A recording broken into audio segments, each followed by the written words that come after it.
fleeing crab is a relatively simple and easily tied crab pattern that is very effective for redfish, bonefish, black drum, and other crab-eating fish. The fly, which is attributed to Lenny Moffo Mackenzie fly tackle, is a modified version of Del Brown's classic Merkin Crab.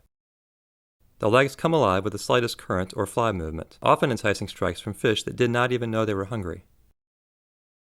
Start the thread, trim the tag end, and lay down a base for the eyes at the front of the hook.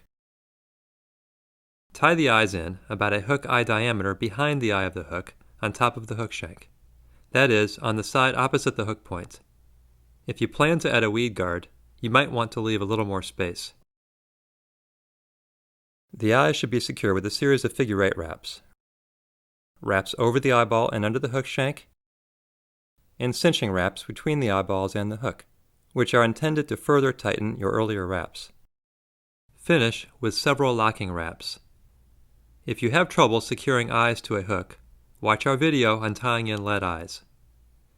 Wrap down the hook shank, laying down a thread base as you go. I like to wind to just around the bend. Tie a half hitch to secure the thread in place.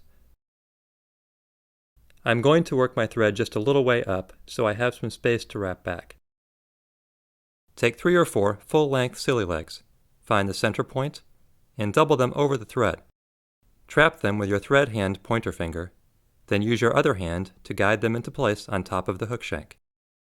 Hold the bundle of legs together and wrap over them, making sure to go a little way around the bend.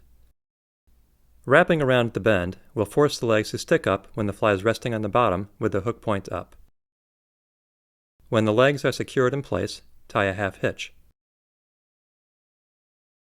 I like to tie the yarn body on the point side of the hook. I think this helps the fly to flip over to ride hook point up. If you prefer, you can tie in the yarn on the top of the hook instead. Prepare the yarn by cutting several pieces of each color about 1 1/4 inches long.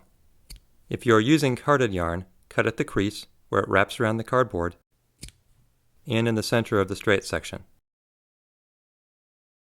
Start with the first yarn piece right in front of the legs. Lay the yarn on top of the hook centered over the tie-in point and wrap down with 2 relatively loose wraps going in the same direction. Follow up with 2 wraps in the opposite direction. Grab the yarn from each end, pull tight, and adjust as needed. Then pull the thread tight and finish with a couple locking wraps. The yarn is surprisingly secure and will not come out. Repeat these steps all the way up to the eyes, alternating colors, to build the rest of the crab body. It's a little tricky getting the thread in the right place with the right amount of tension. You'll have better control with just a short length of thread between the hook and bobbin. I'll speed up the video so you can see the whole process. I use 7 pieces of yarn on a standard number 2 hook. If you space them out differently, you may use more or less. You want to fill up the whole hook shank between the legs and the eyes. After tying in the final piece of yarn, tie a half hitch right behind the eyes. Then bring the thread in front of the eyes and tie a whip finish. I usually do 2 4 or 5 turn whip finishes. When you're done with the final whip finish, trim the thread. The next step is to trim the legs to length. I like to leave them about twice the length of the hook. Next, I'll trim the yarn to shape. I start off by pinching the legs out of the way so I don't cut them off. I use the eye of the hook, the lead eyes, and the back of the bend as guides for trimming the front and back on each side. Then I'll round off the outside of the carapace, the middle lengths of yarn, to blend in with the ends. After the first trimming, I like to use a bodkin or comb to pick out the individual pieces of yarn and blend the fibers together. This will create a lot of fuzz, and your fly will need a little additional trimming. Now it's time for head cement. I apply head cement liberally on fleeing crabs, not only cementing the whip finish, but also the thread wraps down the hook shank. The extra head cement will soak into the yarn, stiffen it up, and give the fly a more crab-like feel. The fleeing crab rides hook point up and is relatively snag-free on an open bottom, but if the fly will be used in grassy areas or around other structure, a weed guard will be very helpful. They are relatively quick and easy to add and can be trimmed off if you don't need them. If you don't know how to add a weed guard, we have a basic video that shows one good option.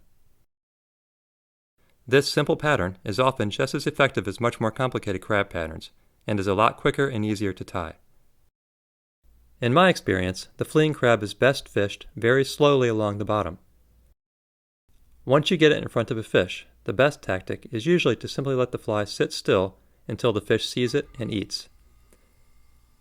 Thank you for watching. If you enjoyed this video, please hit the like button and subscribe to our channel.